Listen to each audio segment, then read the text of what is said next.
అవునండోయ్, మన జూనియర్ ఎన్టీఆర్ రికార్డులు బద్దలు కొడుతున్నాడనే చెప్పాలి.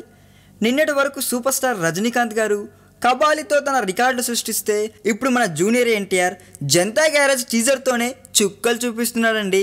ఇక అసలు విషయాల్లోకి వెళ్తే లేటెస్ట్గా రిలీజ్ చేసిన జనతా గ్యారేజ్ టీజర్ 24 గంటల్లోనే సుమారు 20 లక్షల మంది చూశారంటండి. అతి తక్కువ టైంలోనే ఎక్కువ మంది చూడడంతో ఫ్యాన్స్ అంతా ఫుల్గా ఖుషి అవుతున్నారంట. ఇక రికార్డు విషయానికి వస్తే గతంలో గబ్బర్ సింగ్ టీజర్ రిలీజ్ అయిన 24 గంటల్లోనే 41,000 లైక్స్తో తన సత్తా చాటిందండి. అయితే ఇప్పుడు మన జనతా గ్యారేజ్ మాత్రం కేవలం 100 నిమిషాల్లో 40,000కు పైగా లైక్స్ సాధించిందంటండి. ఇక మన జూనియర్ ఎన్టీఆర్ మాత్రం తన గత మూవీతో 50 కోట్ల క్లబ్లో చేరితే ఇప్పుడు ఏకంగా 100 కోట్ల క్లబ్నే క్రాస్ చేస్తున్నాడు అంటున్నారండి ఫిలిం నగర్ వర్గాల ప్రేక్షకులు. మరి ఏం చేస్తాడో చూడాలి.